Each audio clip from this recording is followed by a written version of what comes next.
Hello, everybody. I hope you all are doing good and you all are in your good health.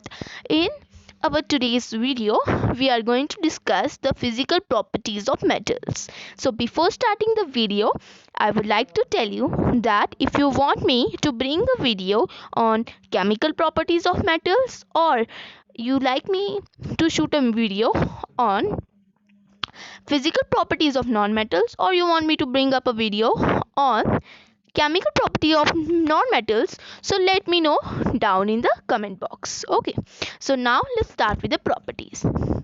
The first property which we are going to take is physical state. We all know that everything has its own physical state. You also know about metals, that metals are generally solid, and if you keep any of the metal, for example gold, silver, copper, if you keep any of the metal at room temperature, it will remain solid. Yes, so this is a property of metals. But in this property there is exception. In the property we learned that metals are solid and they remain so at the room temperature. But exception is that mercury is even a metal, but it is liquid and remains liquid at the room temperature. Here you can see the diagram picture of mercury, where you can see that mercury is liquid. So this is an exception. I would like to conclude this property by saying that metals have a property whose name is physical state. In this property we say that metals are generally solid. We all know that metals, for example gold, silver, copper, they are solid and they remain so at the room temperature. If you keep any of these solids at room temperature, they will remain solid.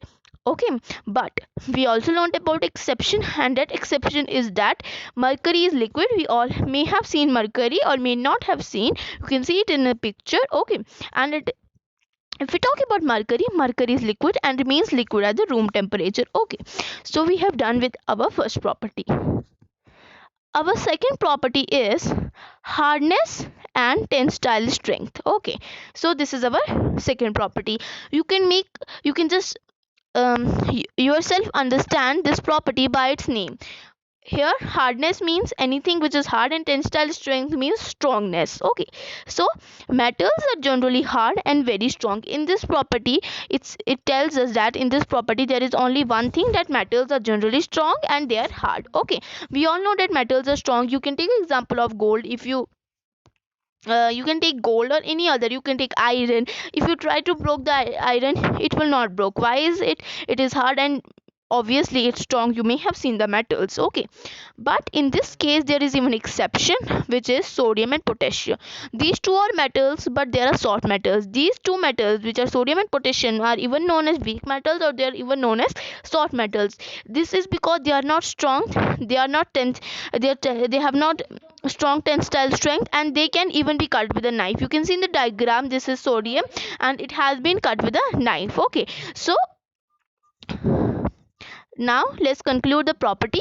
In this property we learned that most of the metal, not every metal, most of the metal is hard and is very strong. Okay, so the property of hardness and tensile strength only concludes that metals are hard and they are strong. Okay, so this is one of the property of metals, but there is exception, that sodium and potassium are soft metals. We also call them weak metals and they can be cut with a knife, so they don't satisfy this property. Okay, so I hope this is clear to you. Our next property is melting and boiling point. So this is our property 3. If you generally, we are talking about metals. If you talk about metals, metals have a high melting and boiling point. You may have seen every metal, whether it's iron, gold, silver, copper, it has high melting and boiling point. Yes, but there is again exception, sodium and potassium. The same exception which we learned earlier. Okay, in the hardness one, the same exception in this melting and boiling property.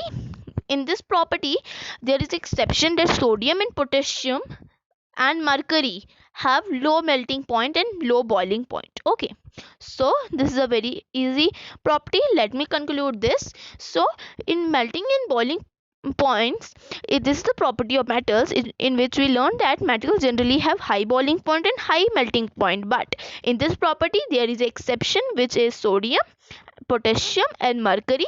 Sodium, potassium and mercury have low melting and boiling point. Okay. Our next property is malleability. The before you learned that properties were easy, and you yourself knew that what is in that property by just seeing its name. But this property is a little bit newer. You may not know about this, or you may know even malleability. So first I would like to tell you what does malleability means. Okay, what is this property basically? So malleability is a property of metals. Okay, you know what are metals? So malleability is a property of metals in which the metals can be beaten into sheets. Okay, so this is one of the property by which, this is one of the property of metals. Metal have a property which is known as malleability, by which they can be beaten into sheets. Okay, you may have seen the gold sheets. If you want gold sheets, you get gold sheets. This is because the metals have a property which is malleability. Okay, malleability means to malleability is a property of metals in which they can be beaten into sheet, or we can say metals have a property by which they can be beaten into sheet. So the property by which metals can be beaten into sheets is known as malleability. Okay, most of the metals are malleable, and most of the metals are malleable. What does malleable here means? Malleable here means that most of the metals can be beaten into sheets. Most of the metals we can get into sheets. Okay, for example, gold, silver and copper. In the diagram you can see that we have a gold sheet. This is we get this gold sheet only because it has a property of malleability. By only this property, the metals which is gold can be beaten down into sheets, and so we get the gold sheet. Okay, again in this property we have an exception, which is zinc. Okay, so zinc is not malleable. Okay, or we can say that zinc is non malleable. So you may know that zinc is a metal, and what does here not malleable means? We read that malleable means that can be beaten into sheets. So zinc cannot be beaten into sheets. Zinc is a metal which cannot be beaten into sheets, or we cannot make sheets of zinc. We can make sheets of gold, silver, copper. We can make sheets of all these metals, but there is an exception that we cannot make sheets of zinc. So that is why it's known as not malleable. Okay, so I hope this is clear to you. Now the fifth property of metals is ductility. Most of the metals are ductile, for example gold, silver and copper, etc. Okay, so ductility, this is again a new property for you. So basically, what does ductility first means? Ductility is a property of metals. Okay, so ductility is a property of metals. In this is a property by which metals can be drawn into wires. Okay, you know what are wires? These are wires. Okay, so as we learned that malleability is a property in which the metals can be beaten into sheets. Same way, ductility is a property in which metals can be drawn into wires. Okay, this is the only property by which we can make wires of metals. Okay, so most of the metals are ductile, for example gold, silver and copper. What does ductile here means? Ductile means that this line basically means that most of the metals are ductile. Ductile means that most of the metals can be drawn into wires. We can make wires of most of the metals, and we can make wires of most of the metals. This is only because of this property of metals, which is ductility. Okay, ductility is a property of metals by which they can be drawn into wires, or ductility is a property of metal by which we can change metals into wires. Okay, here you can see the wire of copper, silver, gold. Okay, so again here is exception, the same exception which we have in the malleability case. Okay, this exception is zinc. So zinc is not ductile. Okay, so what does here what does not ductile means? Not ductile means the metal which can't be drawn into wires. So zinc is a metal which can't be drawn into wires. The rest every metal can be drawn into wires. Gold, silver and copper, these all metals can be drawn into wires. Again, I will conclude this property by saying that ductility is a property. This is the only property by which metal can be changed into wires, or we can make the wires of metals. Here you can see the gold wire, the copper wire, the silver wire, and there is exception zinc, which is not ductile, which means that we cannot make wires of zinc. Okay. Next property which we have is conductivity. Okay, so when you read the name, something like conductors may have came in your mind. You may summarize this property by its name only. Okay, so most of the metals are good conductors of heat and electricity. Silver is the best conductor of heat and electricity, followed by copper. Okay, so in this property conveys us that we all know that metals are a good conductor of electricity. What does good conductor of electricity and heat means? This means that metals allow the heat and electricity to pass through them. So the metals which allow the electricity and heat to pass through them are known as good conductors of heat and electricity. So we know that most of the metals allow the electricity and heat to pass through them, so they are called good conductors of electricity and heat. So this is all in this property, conductivity property. Okay, so I will give an example. You may have seen silver wires in your home, or copper wires. Why they are used?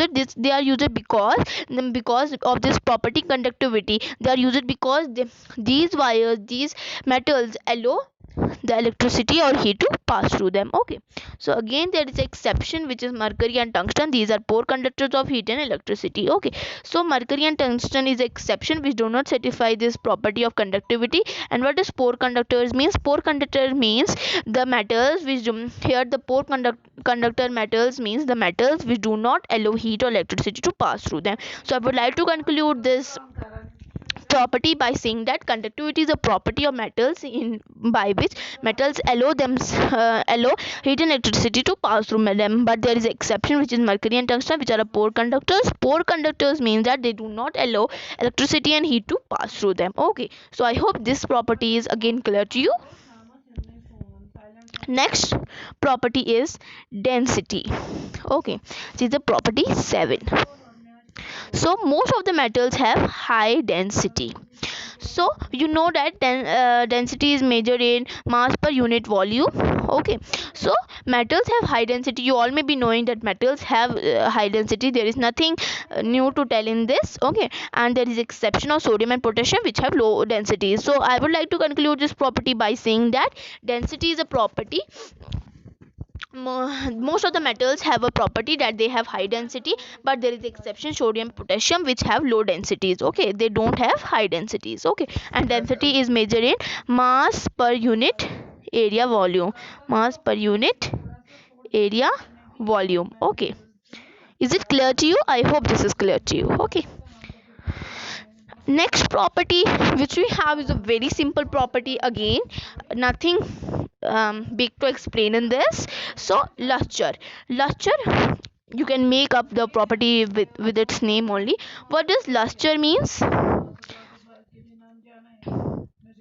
What does luster means? Luster means shine. Okay, so you all know that most of the metals are have brilliant shine. Not most, all of the metals have brilliant shine. You can take iron has shine, gold has shine, silver has shine. So most of the metals are lustrous. So this is a property in which we say that metals are generally lustrous, or we can say metals have a brilliant shine. Okay, so this is a property. Now exception, there is no exception in this. Every metal has shine, whether it's zinc, whether it's tungsten, whether it's gold, whether it's silver, whether it's copper, or etc. Okay, so let's move forward, and this is the last property. This is again very easy, but you need to just understand this properly. Sonority. If you say the word sonority, first of all, it's something related to sound. Let me tell you first this thing, that sonority is something related to sound. Okay, so metals are sonorous. That is okay, so metals are sonorous. Just forget this line, whatever I have written there, just don't see here. So you just we just read that metals are sonorous. Okay, so what does it means metals are sonorous? First I told you that sonority is something related to sound. Okay, so basically sonority is a sound of metals. Basically metals make up that sound. Okay, and do you know how this sound is? For this sound remains for a longer time. For example, you throw a metal down and you can see that the sound of the metal comes ton. It lasts for a long time. It doesn't go like that ton. It doesn't stops. It goes for a long time and then it stops. So the sound which goes for a long time and then stops is called sonorous sound. Okay, so sonority is a property of metals. Okay, which is sonority is a property. Okay, so basically if you take metals are sonorous. Okay, and they make a metallic sound which distinct them from non-metal. So sonority, this property just tells us about the sound of metals which is different from non-metals, and this sound distincts them from non-metals, and this sound remains for a longer time. For example, 10, it remains for a longer time. But if you will throw a non-metal, you will see that its sound if tick and it stops, it doesn't go for a longer time. Okay, so we have one exception, which is mercury is not sonorous. Mercury is liquid, so it will not produce a sonorous sound. We read in our first property of physical state that mercury is sonorous. So mercury is sonorous, so mercury is liquid, so it doesn't produce any sound. And what does wait a second, and what does not sonorous means? Non sonorous means the, so we read that what is sonorous. Sonorous is a sound of metals which distinct them from non-metals, and this is a sound which lasts for a longer time. But basically not sonorous, not sonorous, there is no sound, there is no long lasting sound basically. So mercury has no long lasting sound like metals. It doesn't have the sound of, it doesn't have a metallic sound, or it doesn't have has a sound which lasts for a longer time. Okay, I hope this is clear too, and I hope there is no doubt regarding this. But if still there is any doubt regarding any of the property, let me know down in the comment box. And if you want me to shoot a video on any of the topics which I discussed with you before in the starting of the video, so again let me know down in the comment box, and please subscribe to my channel. Okay, and if you like my video, give it a thumbs up. If you don't like my video, give it a thumbs down. Okay, and thanks a lot for watching this video. Bye bye till now. Meet you in the next video.